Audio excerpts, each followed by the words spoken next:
The thing that helps me develop new products, and we've got a few in the works right now, is just listening to listening to what people say. You've got a customer base that's bought products from us in the past, and they're like, "Oh, we could really use this widget," or if you just sold fire starters, that'd be great if you had some fire starters for sale. Now we sell Right. fire starters through like Instagram, YouTube. But those are the platforms that we're looking to. Those are the platforms we've worked hard growing into the last couple of years, and those are the ones we're going to continue to pursue, just because of the volume of people there, and the cost per impression is so much lower. I run the pay per click ads on our Amazon, Yep. and they're just it's getting to where you can spend $20,000. I mean, you can spend whatever you want on Amazon ads in a month. You can spend $85,000 if you want, and Right. they're happy to.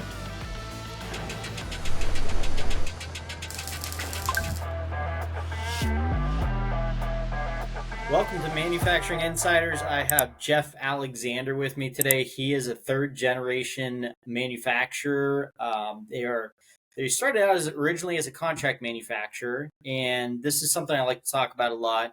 How contract manufacturers can kind of develop their own product, bring it to market, and really see some huge success and growth from that strategy.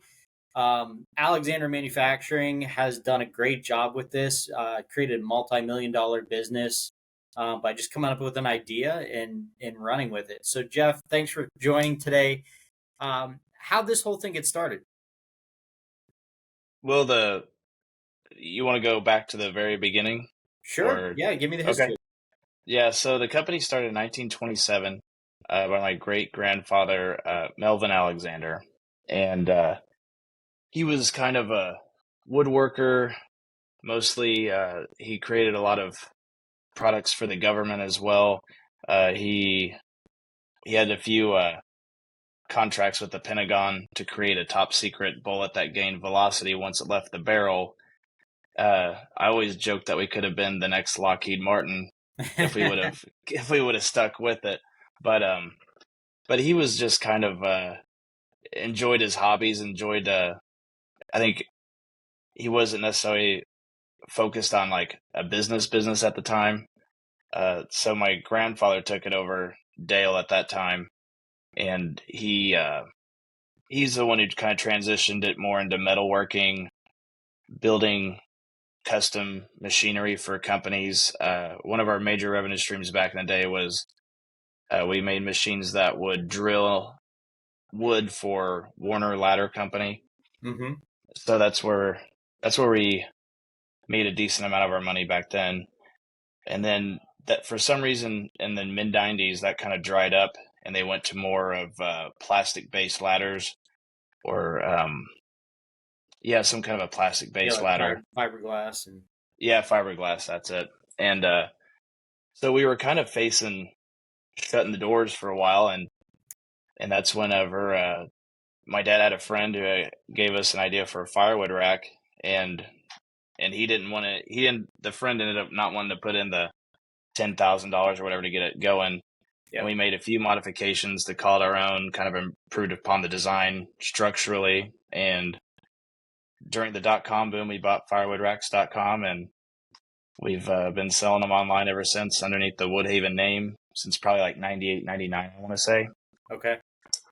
Yeah, and so How long would you say it took to transition from the contract sort of work to completely being focused in the firewood racks? for a long time, I want to say probably about 10, 12-ish years, we were doing some contract manufacturing, powder coating for other companies in the area, coinciding with our firewood rack business at the same time.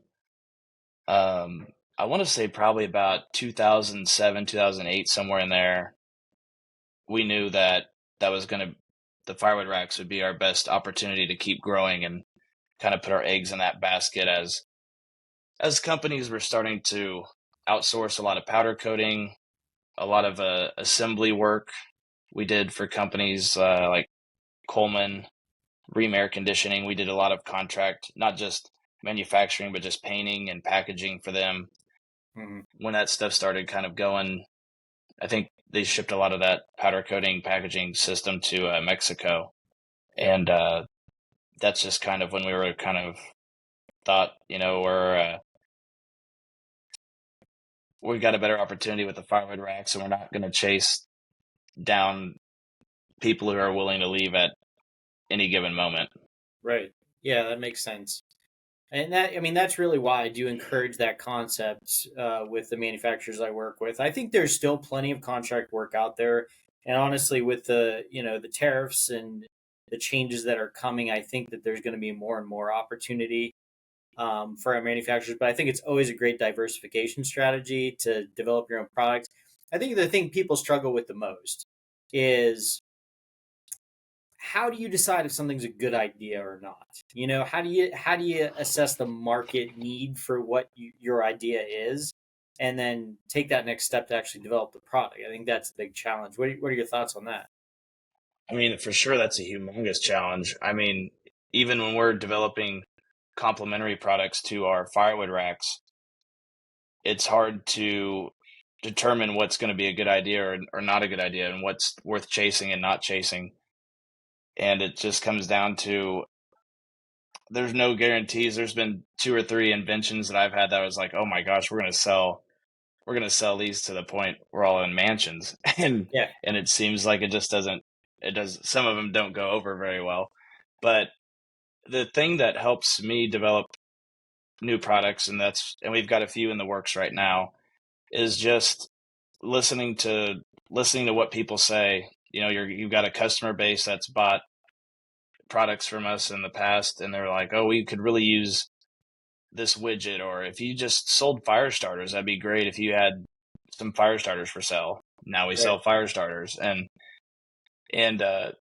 another thing you look for too is there entry points in the marketplace. Are there You just get on Amazon and shop around and see what's available. Like if you want to make a fireplace poker set, just search it out and see, yep, order one or two, and are they crappy? Can you make them better? Can you make them here in the States? Can you do something more unique with the concept of a or a fireplace toolkit? Is there something value added that hasn't been considered before? right, Just you just ask yourself a lot of questions. Do a fair amount of research to see if there's something that's being made poorly already out there, or maybe the idea you have doesn't even exist yet. And so those are just some of the things that I run through yeah, my head yeah. when I'm thinking about new stuff. I agree, and I think you really need to. I think a lot of people, when they come up with an idea, they're really quick to say, well, we're going to do it better than other people, or we can make it cheaper than other people. And they kind of like rationalize why this product's going to work. But I think you have to be really, really honest about it when you look at the marketplace. And if there are, 10 companies out there that have a lot of market share that are doing the exact same thing as you want to do, maybe think of a different idea, because that's going to be an uphill battle the whole way. So I think you have to really be able to analyze the gap between what's on the market and what you are trying to bring to the market, and make sure that gap is big enough that there's space to fill there. So with a product like a firewood rack, that obviously I don't 100% understand your manufacturing process and what's different about it from other products on the market. In my mind, it's probably somewhat easy to reverse engineer what you guys have done in China and make something cheaper. So how do you stay competitive against a global market with your product? What's kind of your strategy That's really tough because back in the day we didn't have very much competition, and now you get on Amazon and just look up 8-foot firewood rack, and there's a billion of them out there. there? Yep. Uh, Something we do to differentiate, eh, I mean, the manufacturing process, we've done it for so long that it's just, we can kind of do it in our sleep. We don't like cut corners with our products. we use thicker steel. We use rectangular tube instead of circular tube, which is a little more expensive. We've also found out that using a rectangular tube makes firewood stacking for the firewood guys out there in the field a lot easier. They always pull me aside and they're like, "Oh my gosh, we love your racks. They're so much easier to stack on than the circular tube racks." Oh, it makes And sense too. More surface area touching the wood. yeah, then that's something that that's something that we didn't even factor in when we were building it. Yeah. But we have solid welded in sections. So if you were to take a look at a picture of one of our racks, the upright that goes up and down is solid welded. Yep. And a lot of the competition out there just bolts together. So, well, I mean, when they're coming from China, they're wanting to put like 90 SKUs on a pallet. We can put about 30 on a pallet. And Yeah. so our product is more ready to be assembled when it comes out of the box, but it's a little more expensive in that you're getting what you paid for. You're getting a solid powder coat on there. You're getting precision drilled holes that we stepped back into our machine building ways, and we build our own equipment to kind of like drill the holes and everything. And so I mean we put a lot of thought and effort in the products we sell, and so that coupled with the name brand, it helps us stay relevant because people can remember like the Woodhaven if they see it. And a lot of our competition on Amazon is like, I don't know, they come up with these weird names like Vivo Home Firewood Rack or Oh yeah, RD Bear. I see Like, Vivo. I bought what did I buy from Vivo? I think I bought like oh, I know what it was. I bought a turbo fan. I used to have a fire, so I burn a lot of wood.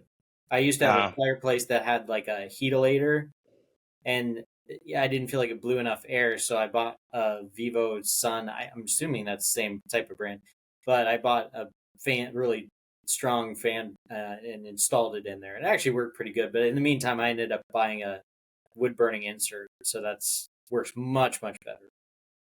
easy. Yeah, and so and then you got companies like Vivo or there's Sunny Days Firewood Rack. I mean, our name brand, the Woodhaven, is quite literally a wood haven. It Right, holds wood even like for a your wood wood. house. Yeah. Yeah, so I mean, that's but with quality and brand recognition, we're able to stay relevant. And I mean, anyone can go and look at the Amazon reviews. I go on the competitor sites, and they're like, "Oh, I would never buy this. I wish I would have got the Woodhaven. It's a couple bucks more, but it'll last a little bit longer." Things Yeah. like that. Yeah. No, I mean, obviously, like if you're burning firewood, I think a lot of people's motivation for doing that is kind of saving on energy costs. At least Hmm. that's maybe mine. But, so you would definitely want to know that your wood rack is going to last. I mean, you have to be able to make that investment make sense. So I think, yeah, I think the American made quality aspect of it certainly would give you a competitive advantage. Yeah. So, so going back to the contract manufacturing side of things, are you still kind of looking at that as a potential opportunity moving forward, or are you just do you feel like there's a lot more growth opportunity in the firewood rack space and perhaps the new inventions that you're coming up with, or are you kind of looking at that as another method to scale? I mean, right now we've got. I mean, since we do all of our manufacturing in house, or at least on the firewood racks, there's a few things that we source locally from other places. But I mean, we've got welding equipment, we've got torches, we've got a machine shop at our old facility that we grew out of. I mean, if the right opportunity came along, we're not gonna we're not gonna turn down something nice if someone came up to us and they're like, we need you to give us a quote on making this X amount of widgets. I mean, we could easily provide some kind of a quote, and I mean, we would look into it, especially like you said earlier, the tariff stuff playing a role in things and making it expensive to import things from China and Mexico. I mean, for sure, we could turn that switch back on pretty quickly if the right opportunity came around, for sure. Yeah, for sure. Yeah, and I think the only thing you probably have to do is break out another website, with, focused on that side of things. But yeah, it sounds like you have a great diverse number of skill sets. I always like when a machine shop, for example, has the ability to do some fabrication and welding and things like that. I think anything you can do to kind of have a broader offering is gonna get you in front of more customers. Um, tell me about tell me about the marketing strategy. How are you getting this product in front of your customers, and maybe kind of what ideas do you have to expand that down the road? Well, primarily right now, we're in a period of like kind of transitioning from back in the 2000s. Television advertising and things like that was super expensive, and pay per click stuff on Google was a lot cheaper, Yep.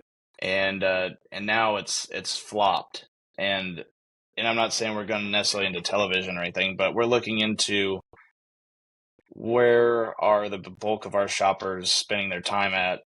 Obviously social media has been very large for like the last, I don't know, 10, 12 years.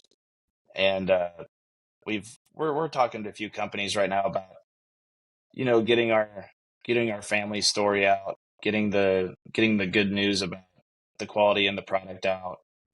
And I think, just for your bang for your buck, I think you can reach a lot more people that way Hmm. through like Instagram and YouTube. Those are the platforms that we're looking to. Those are the platforms we've worked hard growing into the last couple of years, and those are the ones we're going to continue to pursue, just because of the volume of people there, and the cost per impression is so much lower. I, Hmm. I run the pay per click ads on our Amazon, Yep. and they're just it's getting to where you can spend $20,000. I mean, you can spend whatever you want on Amazon ads in a month. You can spend $85,000 if you want, and Right. they're happy to You're take happy it to and take it. Yep. get your product. I mean, the Amazon ads do work. They just happen to be probably the most expensive ones we have to Right. run. Yeah, the return on investment is definitely questionable a lot of times with PPC. I noticed you guys are doing Google ads too, right? Hmm. Are you running that Yeah. as well? No, that we have a company that we're working with to kind of outsource some of that. I've managed to learn how to do Amazon's pay per click, and it's kind of a animal of its own, and I'm kind of like, I don't know if I want to touch another one of these things. Yep. Yep. Yep. Yeah, and actually I just googled that. And if you don't mind, I want to do something a little bit unusual because we did chat a little bit about this. I wanted to show you a couple of thoughts that I had that, take them or leave them, but just some thoughts that might help. Um so you can say yes or no if you don't want it. Okay. Um, and by the way, I always like to take just a second to say, our mission with Manufacturing Insiders is to really just share peer to peer knowledge between manufacturing leaders, to just, what strategies are working, what strategies aren't working, give you some tips that can help out. So if you learned something from the video today and enjoy the conversation, please hit a like on that YouTube video, subscribe to the channel, and we're going to be sharing a lot more stuff like this. But anyway, back to the PPC. This is something I preach all the time. Okay, especially if you have brand recognition and you have pretty good ranking, which you do across the board for terms like firewood racks. You guys are Hmm. ranking organically very well for that. You have no problem ranking for if somebody searched for a Woodhaven firewood rack. So along that vein, if we take a quick peek at your all I did was Google Woodhaven firewood racks. And right at the top here, we have a sponsored post. Hmm. So this is somebody that already knows that they're looking for a Woodhaven firewood rack. Right. Why do I want to pay for that click? I Yeah, think, and a lot of our web traffic that we do get in, I look at the reports, a lot of it's organic. yep. So, So, I mean, obviously, I want to pay for the keyword set firewood rack, sure, right? But my company name, if somebody's already looking for my company name, they're going to find me. Even if there's an ad, they're going to click on Woodhaven right here. So a lot of times you'll see companies running, and I'm not saying this is intentional, but I see a lot of people do this. I see a lot of companies that are running PPC. They're like, oh, look at all the conversions you got from our PPC campaign. Well, yeah, 90% of them came from our brand search. It's a waste of money. So just a thought. Mm-hmm. No, Um, that makes sense, and it's funny because I was doing some work with Amazon gave me a engagement rep or something, and they were always like, you've got to do brand defense and Woodhaven firewood racks on Amazon is a valuable search term there, and so it's like sometimes you're paying $8-9 a click, and it's like, well, do you play the brand defense or do you just let them go ahead and find your rack? right. I mean, I see it definitely both ways. And I wonder if you scroll down, I wonder if it has to do with Woodland Direct. They're a company that we sell a lot through. That's sponsored as well. Um, Yeah, and that's fine for them because they want to sell your racks. Obviously, that's kind of taking it away from, you're going to have to give them a percentage of the sale or however that works. right. But that's their prerogative if they're selling your product. But for you, if they're looking for Woodhaven, they're going to find you.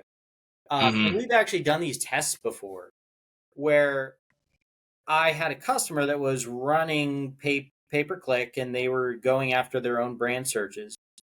And I said, well, if my theory is correct here, we should see the organic clicks. So when we go to Google Search Console, we should see the organic clicks for your brand searches go up when we shut off the Google ads for that keyword. Right. And it did. It was a direct correlation. So that's one thing that I always preach is like, why give money to Google when you don't Well, have it to? makes perfect sense. Yeah. The other thing I was going to show you too, because we chatted about kind of digging into the customer experience Mm-hmm. and are they looking for things on your website that aren't there? How are they interacting with it? So I just want to show you this other tool that I use. Pretty cool. It's called Crazy Egg. And I'm going to show you a snapshot from my website. It was a landing page we just developed for a Google Ads campaign. The This tool is super cool because it gives you a bunch of different ways to look at the people that are visiting your site. So I'm just going to look at this ads page on desktop, and it gives me a heat map that'll show you where people are clicking and kind of how they're interacting with it. And you can actually watch recordings of sessions as well. So Okay. it's loading here. So this snapshot has 284 visits. And what I could see here when I looked at this, I was like, all right, I noticed that very few people are clicking on my Book Alive demo, but most people are clicking on the see the results here. So the first thing I tried was to get rid of the see the results. Well, that still didn't influence how many people were clicking this.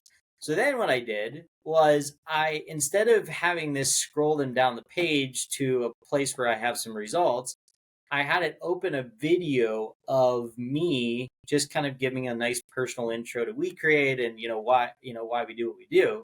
And right off the bat, we started seeing more conversions from this campaign. So it's pretty cool that you can see exactly how people are interacting with it. You can actually see also how far people are scrolling down the page.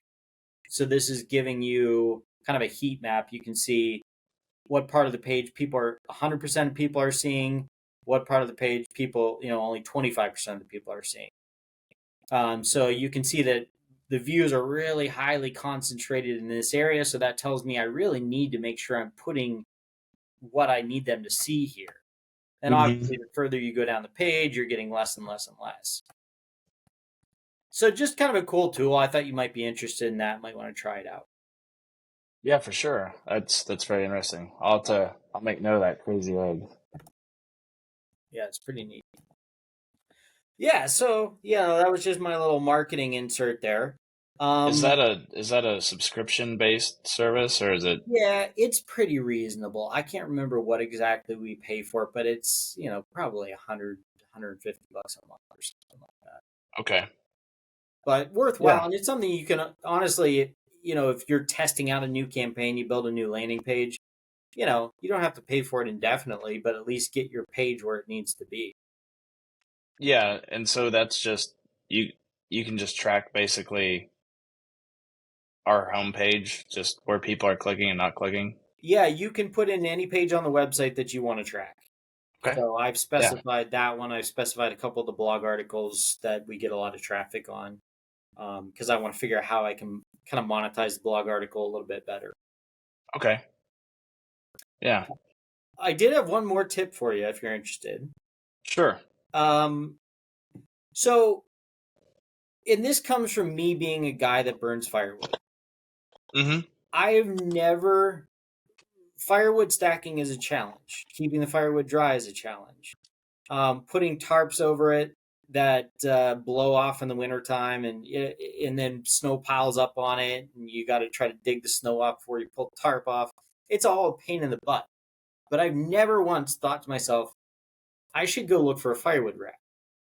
So I thought a really good strategy that I would do for you guys, if I was in charge of the marketing, is going after more of the long tail stuff. So what I mean by that is somebody like me might look up, like, what's the best way to keep firewood dry and off the ground in the wintertime? Or Right. are there tarp tie downs for firewood? Like just things like that somebody like me would look for before I would ever go shop for a firewood rack. And I think that would really open up your market beyond those people that already know that they're looking for a firewood rack. Kind of like address a problem people might not be aware of having, basically. Right. Yeah, and another thing I was kind of thinking too is if I was shopping for a firewood rack, my thoughts are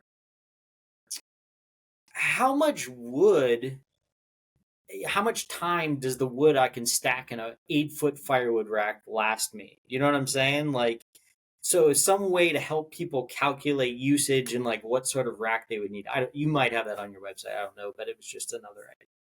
No, we have people call and ask that all the time.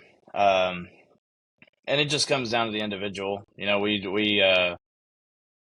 I mean, I tell them like an 8-foot firewood rack should last quite a bit for just the person who's, I mean, if you're a casual wood burner and you have one fire like every 4 or 5 days, that 8-foot rack's probably going to last you full of wood quite a long time. But if you're someone that, the firewood's the primary heat source, you're gonna chew through that pretty quick. And Yeah. we've had people in like West Virginia. One lady called me and she goes, "Yeah, this is my sixth 16-foot firewood rack." And I'm like, "Holy cow, what are you doing, building a wall?" And they said they just primarily heat, and the people that do firewood down to a science are pretty smart folks. Like they know that dried firewood burns a lot better than freshly cut firewood. So that person who's got 16 or 6 of our 16-foot racks probably has 2 or 3 racks full of freshly cut wood. Yep. And they probably got 3 or 4 that are been drying out for over a year, sitting in the sun. Yep. You want your firewood to have like a little hollow ring to it whenever you hit it or tap it. Yep. That's a good way of telling it's dry. So yeah, the people that burn firewood seriously have got it down to quite literally a science. Yeah. Yeah, I'm still learning because this is really my first full year with a wood burning insert. So I don't use quite as much wood as I did with the previous, but I still go through a lot of wood. I just had a giant pile of it that I chopped up over the summer last year and just kind of pull from it. It's under tarps, which, like I said, is a huge pain in the butt, especially when you get like 4 feet of snow like we have several times this year. Yeah. But yeah, super cool product. So, give me a piece of advice that you would give to someone that is considering developing their own product. Maybe they have an idea, maybe they don't. What would you tell Kind of a rule of thumb that we use around here is like if you're going to create a new product, especially something that's not really even on the market, find a way to make it for yourself. If Mhm. it's something that, I mean, I'm trying to think of an example here that I could use. Like going back to the first the first cars like Henry Ford, something that was not around ever. Mhm. I'm sure, or even the Harley Davidson motorcycle guys. They built those for themselves for fun, uh, and improved on their own designs, and eventually found that there's people that were like, "Hey, we've never seen this two-wheeled motorized bike before, but where do I get one?" And Right. the best thing you can do is find a way to manufacture something you see in your house that you might need, because if you need it, there's probably a chance other people need it as well. And if you can kind of take some time, I would say number one, don't rush anything. Don't feel like you've got to get it to market tomorrow or the opportunity's gone. But, take your time of seeing what needs you have and addressing your own needs with your own invention. Mhm. And, always keep perfecting it. Maybe you're like, man, if this was circular shape versus square, it'd be so much more easier to use. And then boom, all of Yeah. a sudden you've got more of a complete product to take to market that way. I would say I would say that, and just listen to what the people around you are saying. Like, just when you're out to dinner with your friends, they're like, "Man, I could really use a towel rack next to my pool, but I hate the plastic ones." And it's like, "Oh, a metal towel rack next to the pool." Just Yeah. little things like that. There's little nuggets of information always out there. You just gotta just keep an ear open and be willing to experiment on your own. Yeah, I think that's all great advice. And that everything that you just said right there is sort of a repetitive theme that I've heard from, everybody that's kind of in a similar situation as you. One of the big things that jumped out that you said was the continuous improvement on the product. Because across the board, the people that are successful with these products are always coming up with new ways to make the product better, to give it more applications. So yeah, I think that's excellent. What about one of the so having an idea, being able to manufacture the product, first part of the challenge. Second part of the challenge is how the heck are you going to sell it? How are you going to get it in front of people? What are your general thoughts? I know you guys are using some Amazon, you're using some, SEO, pay per click. What do say somebody has a kind of a consumer focused product. What would be your recommendation to help them get it to market? That's a really good question, because it changes all the time. So when we first came out with these firewood racks, um, the internet was kind of starting to not become a joke at the time, Hmm. and the way to get our products in front of people was to physically go to like trade shows. And my dad, Don, he signed up for a show called the HPBA show, which is the Home Patio Hearth Association, something like that. And he had we had not really taken this product to market yet, so he was looking to kind of see if there was any wholesale opportunities out there, get some feedback from them to see if this was worth a shot or not. And so that that way of doing things is probably kind of extinct now, but that's a tough question, because that is hard for someone. I'm trying to put myself in someone's shoes who just invented something. Like, I've got this great product now. What do I do now? Yep. I mean, Amazon's a really easy way to, and I mean, not easy. There's a lot of science behind it, but for someone who's not gotten their product out yet, you can list a product on there fairly easily. There's a lot of avenues, like we saw on Wayfair as well. And I don't think the risk involved of putting a product on some of those networks is super hard. I'd say you have to have like some kind of an LLC or business certificate of formal letters of incorporation. So I guess that's where I would start, is And you getting, have to, I think you have to have like a product UPC too, right? yeah. So so for someone starting out, I would probably try to do things as low cost as possible. So try and register a business, go through that paperwork, that red tape. And then, yeah, there's websites like G10 we use to create UPCs, Mm-hmm. things like that. Okay. And so that'd be step one and step two. And then after that, it kind of opens some doors for some low risk, medium-ish, lowish reward. Yeah. But I mean, once you get a product out there and it takes time. So that's another thing I would say is I wouldn't give up too quick because we come up with new products and we put them on Amazon and our website and all of our wholesalers on the internet. And sometimes it can take a while for that concept to really grow. Like our carts are one of the best, in my opinion, one of the best products that we make because they're solid welded. There's only one axle that goes in there and a cotter pin, and you're ready to roll. That took 4, 5, 6 years for people to really start enjoying it, and now we sell like 5 or 6 a week, which for us is great for the accessory side of things. Right. But yeah, you just can't give up too quick. Um, but yeah, I would say starting with some kind of articles of incorporation and getting like a G10 or a UPC, which is basically a social security number for your product, Mm-hmm. and it also protects your product too.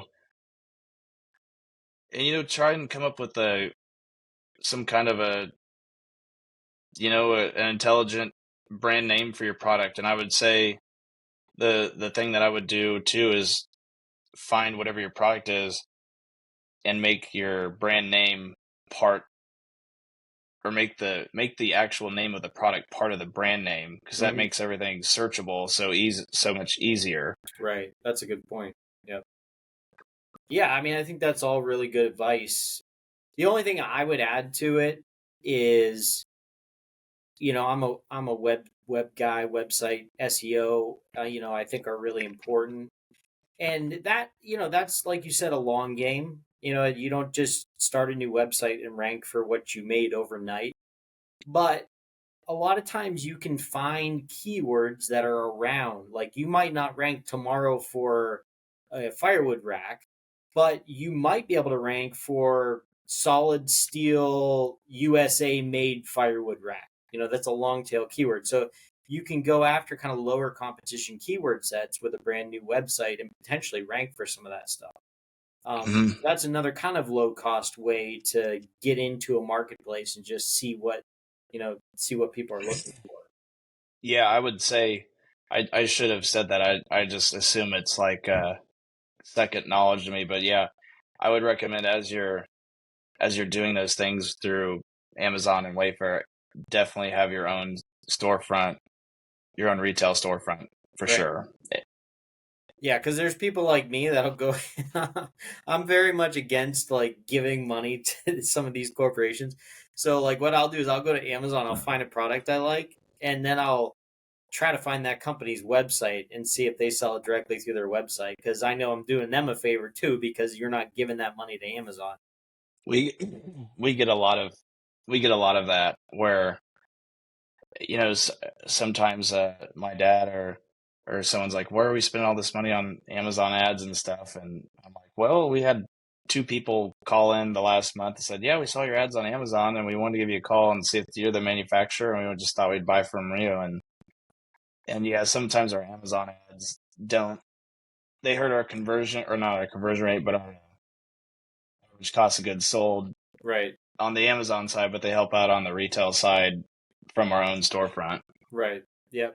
Yeah, honestly wish more people would do that. I don't think a lot of people think about it, but I think it'd be good for U.S. small business if people would just take that little extra minute to just find the manufacturer, see if you can buy it from them directly.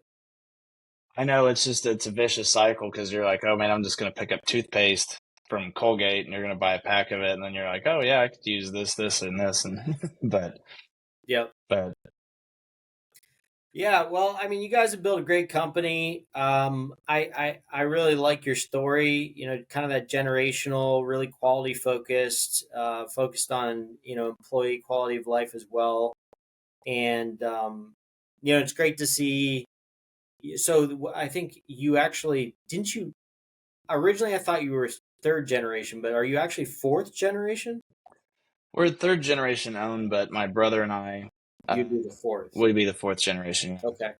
No, and that's cool too, because there's a lot of challenges that happen when you essentially pass a business down from generation to generation. A lot of times the quality of the product suffers, and a lot of times the way that the company's run suffers.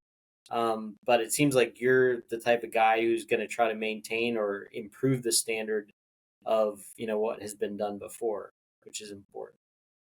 Yeah, it's all about just not getting too complacent where you're at. I mean, we've got a quality product, but I mean, reputations can change really quick, and I've been getting more and more involved with our shipping, just making sure that I go out and I'll physically label stuff, and I'll work with my wife and my aunt. We all take turns kind of printing stuff off, and just doing the little things like, do the employees know that there's an extra package that goes inside this package? Just run it by them real quick and make sure people are getting what they pay for and getting on time and getting it right, and you're just doing little things like that every day, trying to keep our quality up and our reputation good, and and also that, and just not being too complacent and being like, oh, we make firewood racks and we sell some, and it goes back to listening to the customers. We're working on getting a new product that catches wood debris from the rack that sits inside the house. We got 4 or 5 phone calls last year about having some kind of a waterproof mat underneath the rack. So it's always listening to your customers, making sure you're growing and you're not dying, kind of thing. Yep. Awesome. Well, hey, great advice, Jeff. I really appreciate you coming on today. I think that anybody who's in the process of kind of coming up with their own product is really going to benefit from the things that you had to say today. And like I said before, if you enjoyed the video, please subscribe to the channel. And thanks for coming on, Jeff. Yeah, thanks for having me on. Awesome. All right, we'll see you.